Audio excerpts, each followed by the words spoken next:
Welcome to Pet Sitter Confessional, an open and honest discussion about life as a pet sitter. Today we're brought to you by our friends at Time to Pet and Pet Perennials. Communication in stressful and emergency situations is a massive part of what we do. It's what our clients actually pay us to do in a lot of cases, is to be their eyes and ears when they can't be. And part of this is also not just communicating through emergency situations, but how do we handle them and keep the pets safe that are in our charge? And so to cover these two topics, there's no one better that we could have on the show than herself. Arden Moore is back on the show for the third time. And so super excited, Arden, to have you on the show and to be here sharing this with us. For those who aren't familiar with literally everything that you do, please tell us a little bit more about what you're involved in.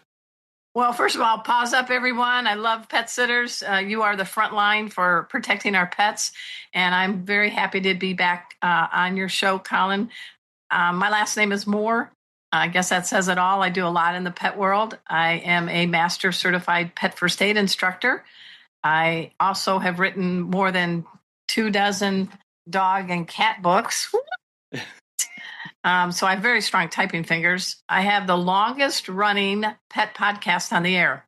It's been on the air since 2006, when no one knew what a podcast was. And it's called the O Behave Show on Pet Life Radio. My whole mission is to bring out the best in pets and their people. And so whenever you're ready to dive in, I hope that was short enough. How's that? Oh, no. we've got so much more time. No, all right. Well, let me start reading page 12. No, I wanted to have you on to talk about, kind of emergency situations and how to communicate those with our clients. But obviously, before we get into an emergency situation, we need to be aware of early warning signs of the pets that are in our care. So what are some signs of stress or discomfort that we need to be either more mindful of, or that maybe you see that are overlooked by a lot of people? Well, one good thing about dogs and cats, they don't lie. But it is our role as the two-leggers to figure out, what are they telling us? They don't pretend, they don't bluff. So when you're at the meet and greet with a new client, pay attention to how that dog, that cat is interacting with you, interacting with their favorite humans. So take note of that, because then the first visit you come where the people are not there and you're doing feeding and pottying them, they may show you a different dog. The dog may exhibit different things, or the cat, they may hide. The lip licking, it isn't because they need chapstick. They're lip licking because they're a little stressed out. They may pace. They may look away. They may do a little whine, not whine as in Merlot, but whining as a sound. So now you know why I'm sort of a comedian. My show's called Oh Behave. Yeah. But the point is this: don't dismiss some subtle things that don't seem right. Jot it down. Let your manager know, and also address it with the pet parents, because you may be catching something early. And also, in fairness to pet parents, we all are, sometimes we don't see the obvious signs. And then a professional pet sitter comes in and does see it. So you really are the front line of defense. And we have something called this, I think it's called a phone. Whenever you catch a pet doing something a little different or a little odd, get a quick video. Don't do a 17-hour documentary, but do a little clip under a minute that you can use to share and present to the pet parent. And they can share and present to their veterinary team. Veterinarians love short videos. Don't say, oh, my dog's just not acting like himself. Look what my dog's doing. He's kind of walking in circles, or he's hiding, or he's lifting up one paw, or he smells his favorite chow and he's like, no, thanks, I'm not hungry. The thing about it's stress, right, Colin? Stress attacks us mentally, physically, and physiologically. I just wanted to say a big word. But the point is this: if there's loose stools in the litter box, or when you take that dog for a walk, or they're not drinking water, things like that, there could be some underlying stress, and stress does impact all sentient beings. So cats living indoors, the life indoor cat, you think there's no stress. Well, maybe there's a cat outside the window that's been going blah, blah, blah, blah, blah, blah to them all day long when you're not home and stressing that cat out. Or, maybe your dog is, on a walk, and there's been a dog that's been giving him a little stink eye, and he sees him at the corner.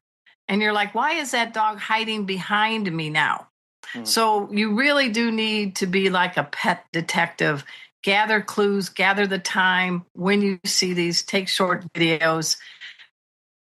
Just do things just to do things. Dogs and cats do it with purpose. Yeah, you mentioned the neighbor giving the stink eye for through a fence or whatever. We had a dog. A lot of community cats, they go. Oh yeah, we had a dog that we were walking, and man, he was really anxious around the front door, getting out the front door into the front yard, really anxious. And It was only until we were taking him out for the third time where we realized directly across the street in line of sight was a neighborhood dog that was only out there sometimes. And those two would go at it right at the door. And sometimes he was there, sometimes he wasn't. And so it was, okay, we're going to now need to go out through the side door or go out through the backyard to avoid this anxious part. And you mentioned the cats too. We've found that sometimes the first day goes really well. But then a couple days later, after, the cat can gradually increase stress over time because, we're bringing in smells or this is a different routine. And so it's not just, I think it's important to know, it's not just that one-time thing. It's every time you're over taking that time. Don't take it. Don't just get into a groove because they can throw us curveballs. You touched on something great, Colin. They can smell so much better than we can. And they can get a lot of facts when you walk in as a pet sitter in that door. You just walked a drooling dog before you came into this fastidious cat's household. They may not like that. Keeping your hands washed, things like that are very important. But realize that the nose knows, and that the cat and the dog are downloading you. Are you a threat? Are you a friend? Is this smell? I don't like it. So we do have to pay attention from one visit to the other, what we're bringing into that new household.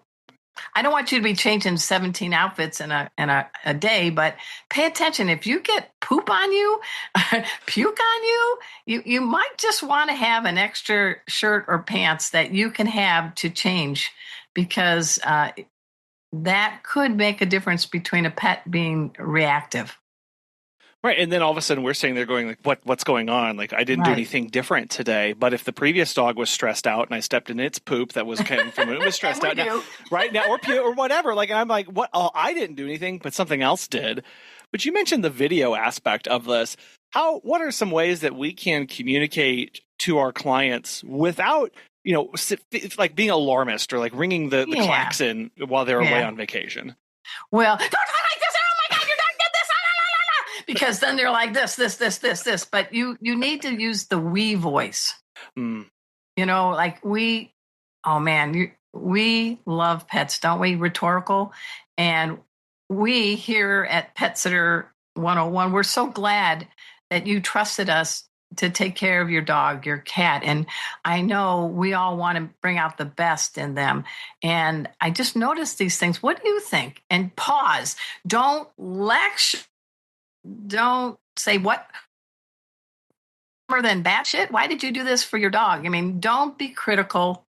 I'm sorry, I had to say that. A good friend of mine lived to be 100, and that was her favorite line, dumber than batshit. She was fabulous flow from.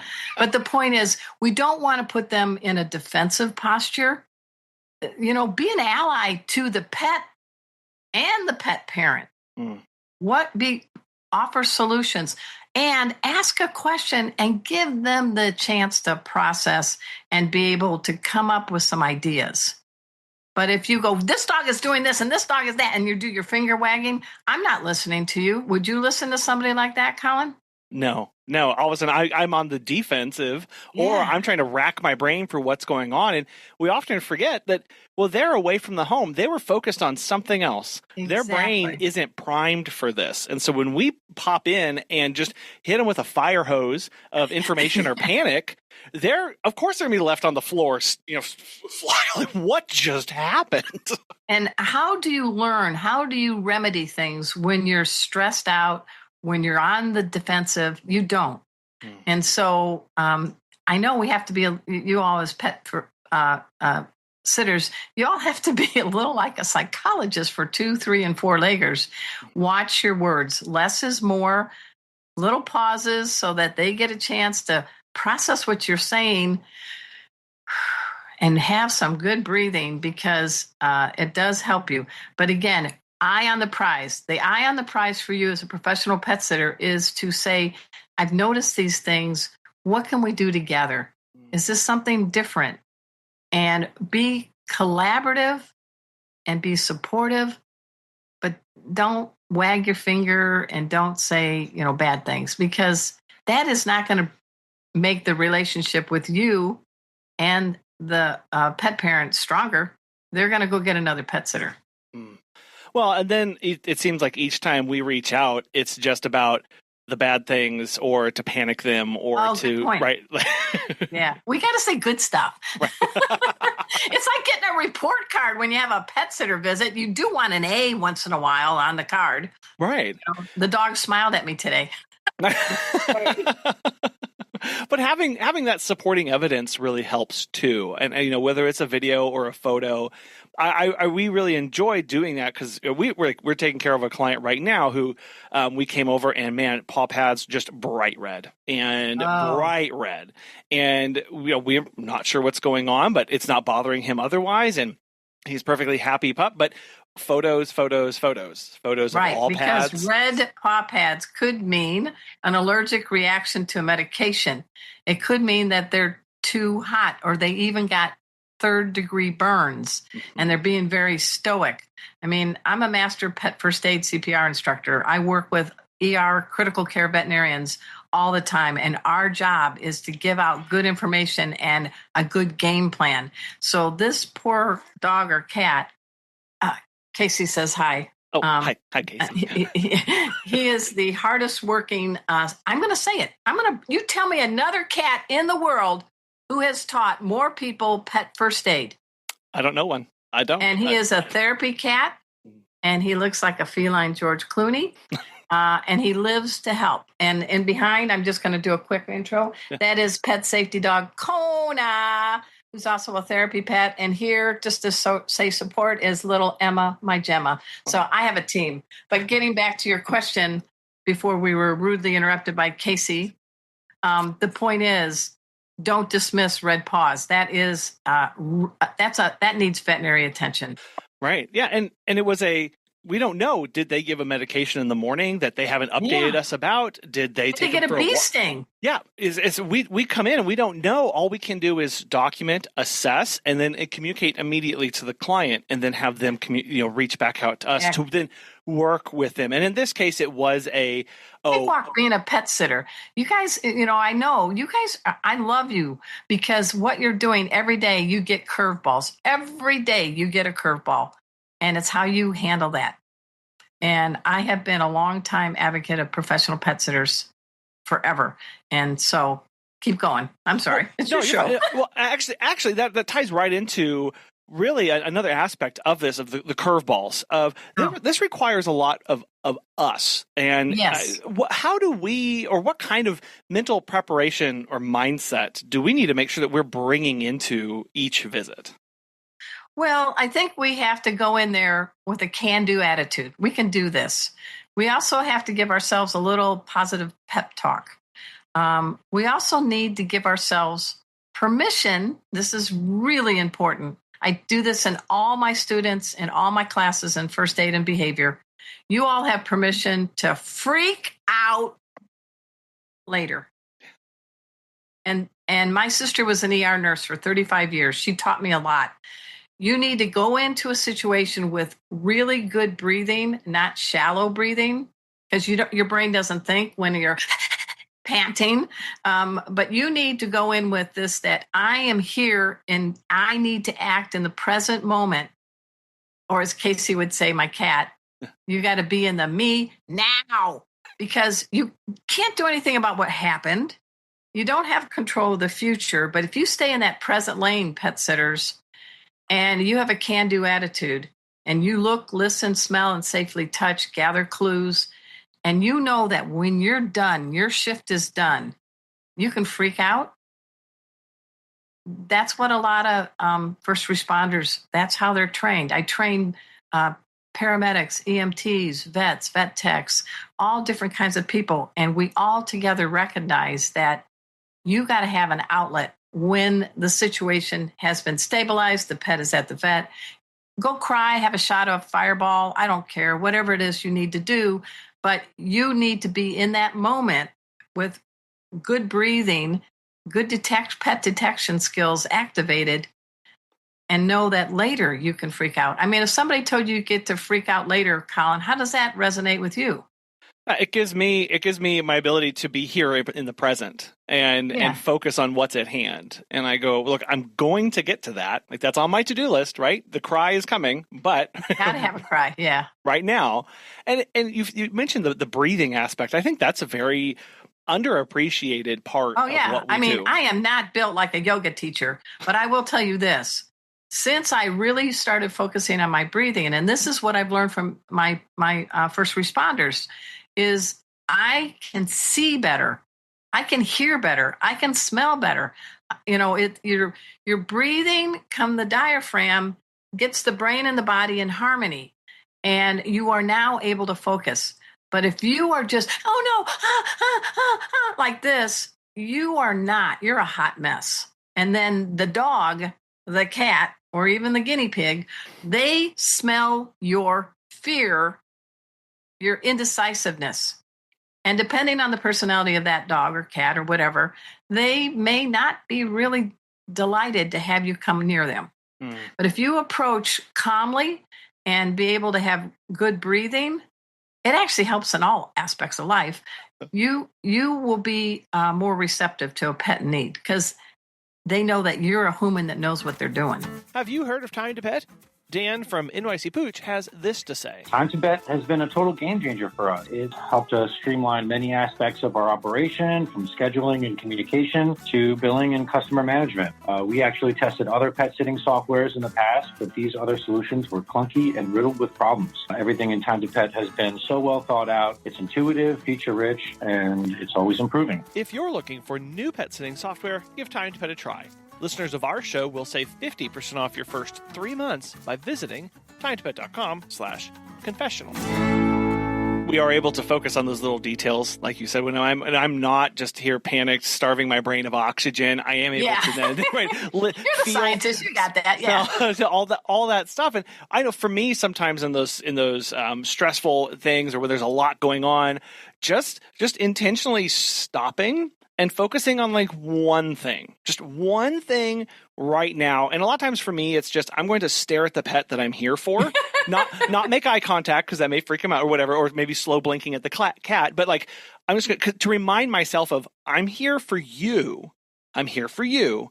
And just take a beat to just remind myself what the whole purpose of me being in this house is before I move forward. So I don't start tripping over myself or fumbling with what's going on or trying to get to the 10th thing without doing the first thing that I need to get done.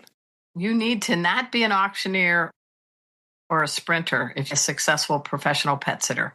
Seriously, you're not trying to set a world record for how many visits you can do and how quickly you can get that dog out to potty and eat and get to the next visit, because there'll be ramifications. Yeah.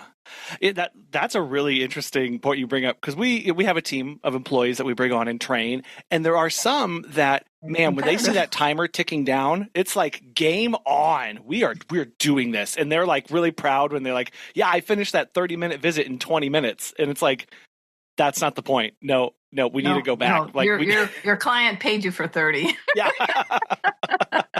And they got cameras everywhere. They know when you came, when you left, all that. I mean, you cannot hide as a professional pet sitter anywhere, anyhow. No.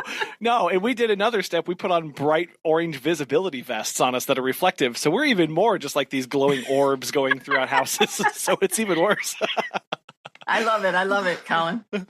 A lot of us take pet first aid and CPR, either every year or every 2 years, depending on what the program is.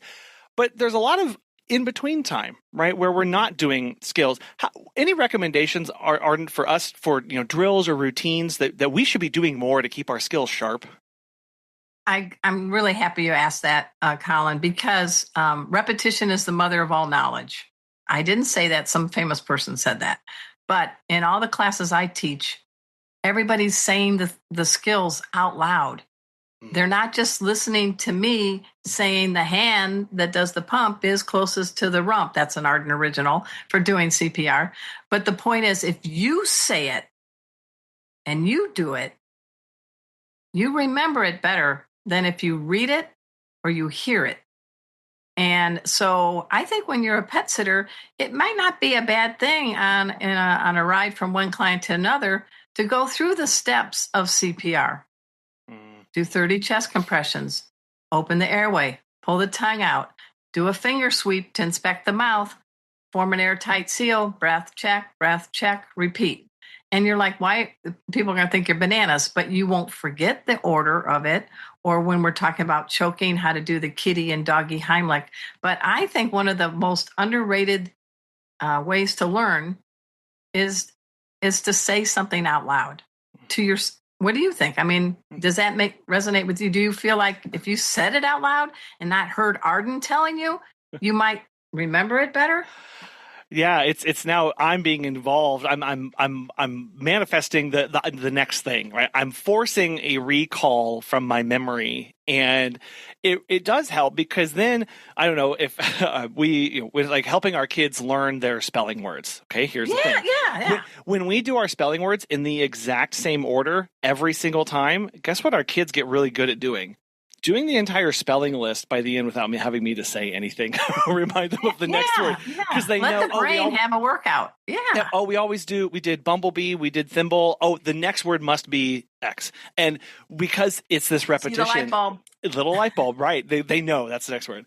And when we have that, because the problem is that in those stressful situation, our critical thinking brain kind of disappears for a little bit, right? We can kind of blank out. So we have to rely on deeper memory, deeper knowledge, those instincts that we're trying, and that's what we're trying to build here through this process.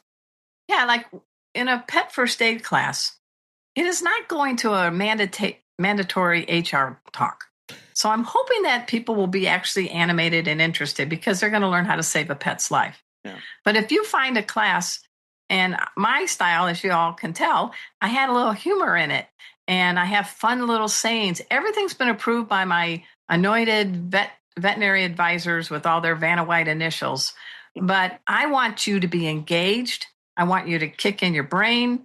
And I want you to have a little fun. We make it practical. But, that is the best way to learn. And I've gotten feedback from a lot of people. And I keep always trying to be better. You should be a student and a teacher, not one or the other. And I'm telling you, there are a lot of pet sitters out there that have taken my classes that have saved pet lives. So I may not be a rich person, but I am enriched because you all put the skills to use and you save pets' lives. And that's not a bad thing to be remembered for. I don't think so. No. Now I know I've seen a couple of your talks and stuff, and one thing that I do know is that you are really good at coming up with tools, with equipment, with stuff that we need to have. What's maybe one piece of equipment that you always carry or have on hand or recommend people do that may surprise them?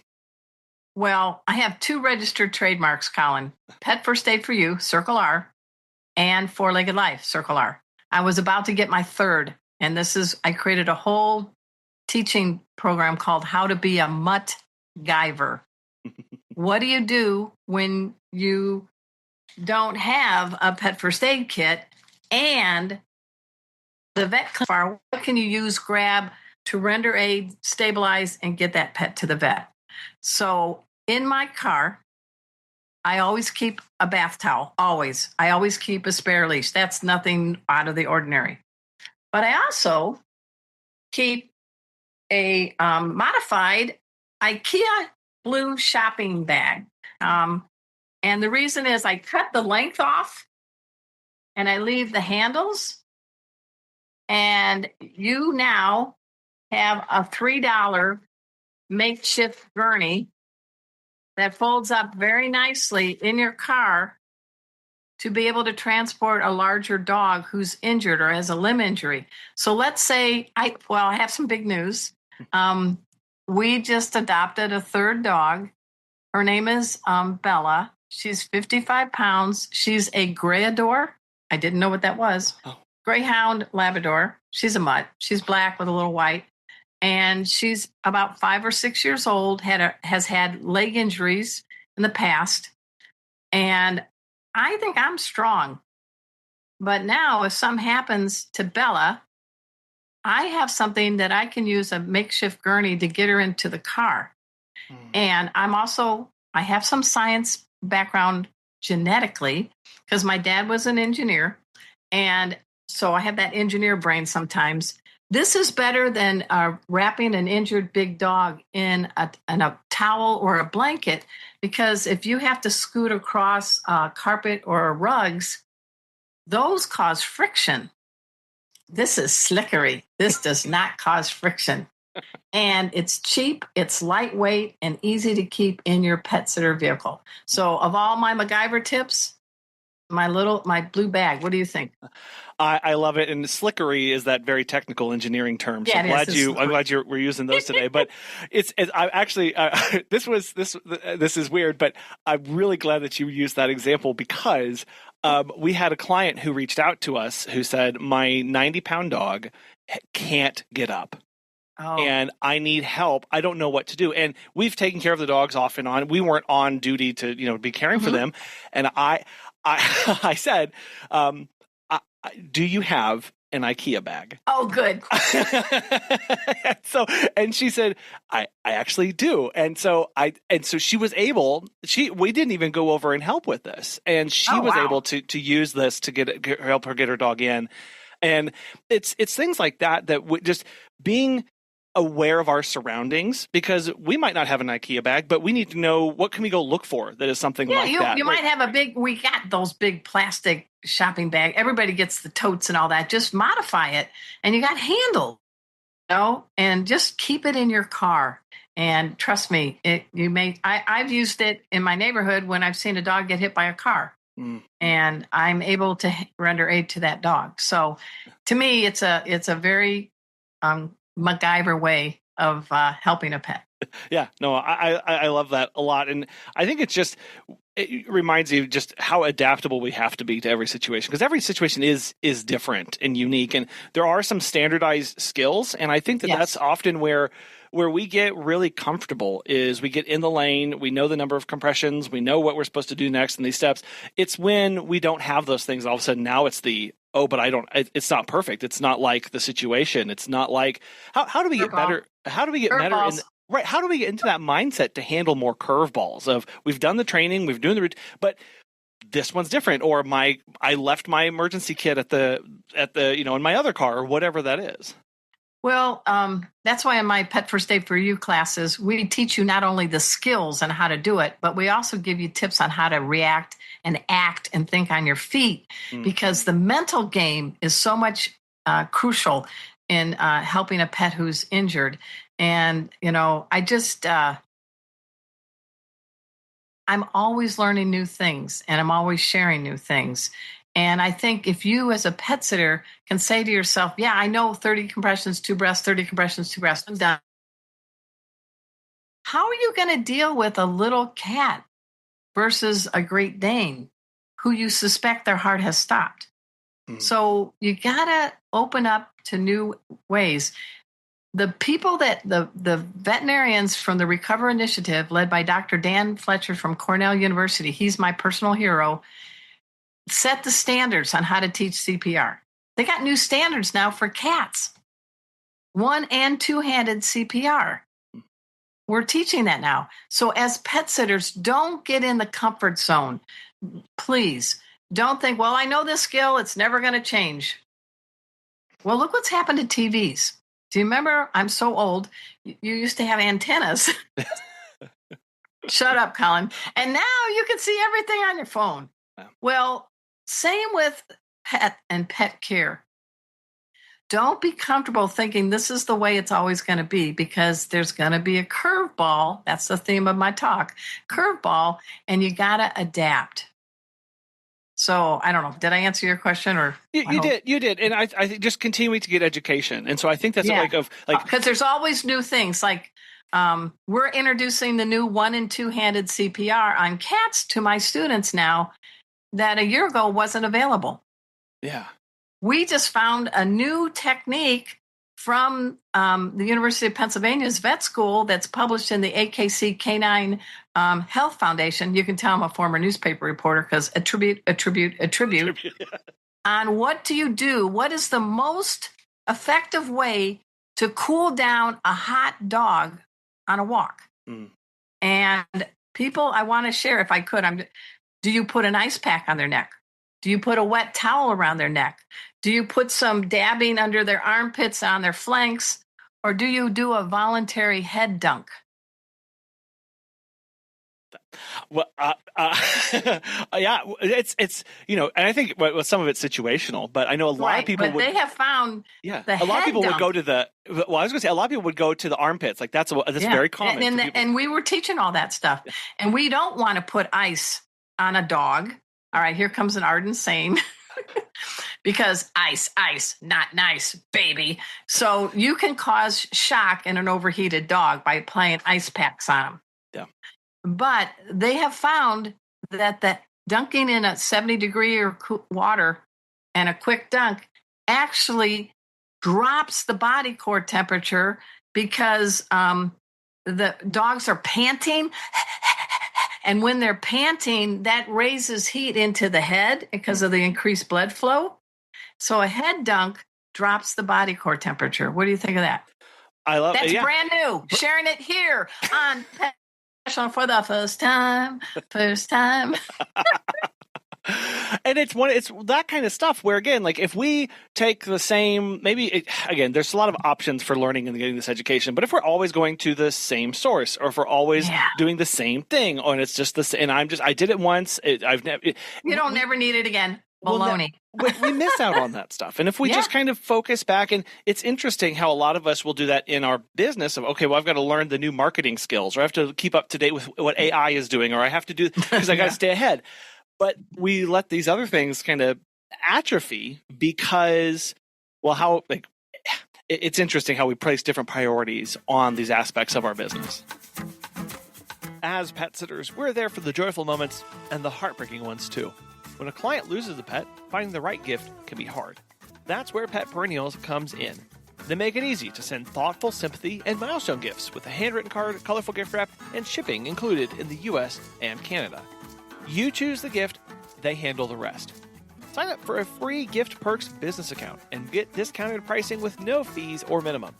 Learn more at petperennials.com. Right, and I agree. My promise to everyone in my behavior and my safety classes is I will not be stagnant. I will always learn from the best reputable sources, not AI or A1. But from, board certified veterinarians, and I will always document, attribute, and share, because we all need to keep going. We all need to learn more new things. And I'm just jazzed about the head dunk. That's new. Yeah, that's really exciting, and to know that it is that effective and so quick, right? And why? Explain the why. Always say the so what. They're like, why are you dunking the dog's head in? Well, when they're panting, their heat gets up in the blood, and it gets hot in their brain. Bloop, bloop. Thank you. Yeah. That's the technical way of doing it. Bloop, bloop. Bloop, bloop. Okay. Look, you're the expert. I'm just taking notes. But what about some tools that maybe you see that people misuse or just misunderstand the purpose of in their kits or to have on hand? Yeah. Well, I hope this is probably something already you all know, but I am not a fan of retractable leashes. That is not walking your dog, walking your client's dog. The dog is way out there, and you are that dog biatch. You're the pooper picker-upper. You have lost all connection, all respect from the dog. Also, those long wires, there's a jogger that just ran in front of you because they didn't know you have a dog on that lead, and they just sliced their calf muscle. Mm. I've also had somebody, because they're always clunky, and they couldn't get the grip right because the dog jumped, and they lost a front tooth. Oh. I love 6-foot leashes. Kona has a leash that has 2 handles. Have you seen those? So if you need to, it's 3 foot and 6 foot, but it's a nylon leash, and you're able to control and bring her closer to you when you see something coming on in a calmness so that they don't get jacked up, but, so you're controlling the pet. The other thing that I really am I feel that people don't understand or use are restraint muzzles. Because our dogs, there's 201 recognized dog breeds by the American Kennel Club. And then you got all the mutts, the canine cocktails. One muzzle does not fit all. So my recommendation is one of my MacGyver tips is always keep a bath towel and a 6-foot nylon leash in your car, because you can use that as a restraint. When a pet is injured, you need to keep from getting bit. So I show in my classes how to put the muzzle on for a regular muzzle dog, and then the pushed-in brachiocephalics, the French bulldog, and all that. So we actually show 2 different methods because muzzle size are different. And we also show how to, the quickest towel wrap on the planet for a cat who's very hissed off. So protecting thyself and having some things like that and knowing how to quickly adapt, I think would be another misunderstood that could be understood. Many times we try and standardize what's in our kit, what's in our car. Oh, I'm going to go buy one harness or one muzzle, or I'm going to buy one thing. And it is, like you said, it's impossible to have, because what are we going to do? Go out and buy 84 different muzzle types just in case with the off chance? Instead, finding ways to be much more adaptable with a towel and a leash, right? Like, yeah, and if you roll a towel up in a leash, and you've got a big dog that has an injury, and you can have the leash inside the towel. I'm just going to quickly do this. Now, look, I now have 2 handles. I can put it under their armpits, and the handle of the leash can help me guide that dog into the car or whatever, and they don't have to put a lot of stress on their legs. But it looks like a pool noodle. Yeah. Yeah. So it's just, just, you guys are good. Think on your feet. You got a sweatshirt, roll that up, So there's a lot of things we actually have within reach we don't think about that can be good to render aid when a pet is injured and needs to get to the vet. I know a lot of businesses have employees that they're growing, they're expanding, and they, the owner may have this safety mindset, this focus on this. How do we help perpetuate that throughout our team as it grows and expands? Well, have many get-togethers with your staff. Don't make them these long 2-hour sessions or something. Maybe depending on how big of an area you service, it's an interactive Zoom call or whatever. But I think you need to stay in touch with your team. And hey, on Mondays or Wednesdays, we're going to have a quick tip Wednesday, and get them there for 15 minutes and age them so they get to answer. But don't do big, long, hairy forever talks. What do you think? Yeah, I spent a little brief time in kind of a corporate-y world, and man, those meetings were they were hours. And the first half was always, hey, what did we do last time? Does anyone have those notes? What is going on? And then there was about 11 minutes of actual content, and then they had to set up and plan the next meeting. As I know, we do weekly team meetings, and my goal is always to be 20 minutes or less. Perfect. And people love people like you. Get to the point and say goodbye. Yep. And so do one tip. Yeah. This is the tip of the week. And you know what? Your team, and ask and have a fun thing. Hey, suggest some ideas for our topic next week is this. Whoever comes up with a great idea, give them 2 minutes to share it. Yeah. Yeah. And we do like our meetings. We do like a week, a quick review of what happened in the previous week. Okay, good. A review of what's coming up for the coming week, of like making sure we're on the same page. And then we do that tip of like, here's something that we need to focus on, and kind of leaving it really open-ended. I know something we do of like, I may give like, hey, here's my perspectives on what to do if if a cat's found unresponsive, but I'll only give one example and then be like, hey, what other examples can you guys think of? Or, what's something that we encounter, or use a teaching moment from the previous week of something we encountered to reinforce stuff that we know people should already be doing. And then that becomes this, like you mentioned earlier, Arden, this repetition of we're just going to be talking. This is just, we're always talking about that. So that culture of safety comes from, we're talking about it. We're thinking. Did you hear the word? We are talking about it. Team, owner, gotta be. Yeah. Yeah. Giving them agency to talk about things that they're seeing, what's worked for them. Like having those open discussions, we've seen is really beneficial to people as they become more engaged too. So yeah. Okay. That's awesome. All right. Turns out when you involve people and communicate with them, a lot of things go better. It is pretty fun. Now, I was curious, Art, because again, you're in the pet world. You do a lot with safety. You do communication. You do a lot of writing. My daughter also, by the way, loves your cat book, and she's constantly looking in it to identify. Tell her thank you. Kona just got a 7-year-old girl named Helen from New York, who is now her pen pal. Oh, because she got my Kid's Guide to Dogs. Yeah. And I mean, her dad wrote me and said, she's going to send a letter to Kona. Is that okay? Yeah. Okay. So now Kona writes back. Oh, but you're an educator at heart, and everything that you do. What tips can you give us as dog walkers and pet sitters? Because we also should be educating our clients about best practices, about things that we're seeing. How can we educate better without coming across as demeaning or condescending or, talking down to people about things that we know? Things like questions, open-ended, like, hey, did you know that there's a new way to cool down a dog? We just learned that. And here's where we found it. What do you think about that? And let the owner process it and give their answers. Or, there's some new things out about, the benefits of bone broth. Here is a reputable source, and we're giving this to all our clients. Maybe this might be something good as a topper for your dog or your cat. It's not ordering. It's not demanding. It's suggesting, and it's asking for their feedback.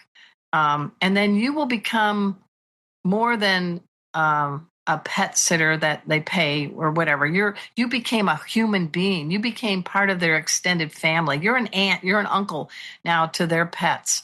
And to me, that's the dream. That's the goal for really successful professional pet sitters, is you are part of that extended family.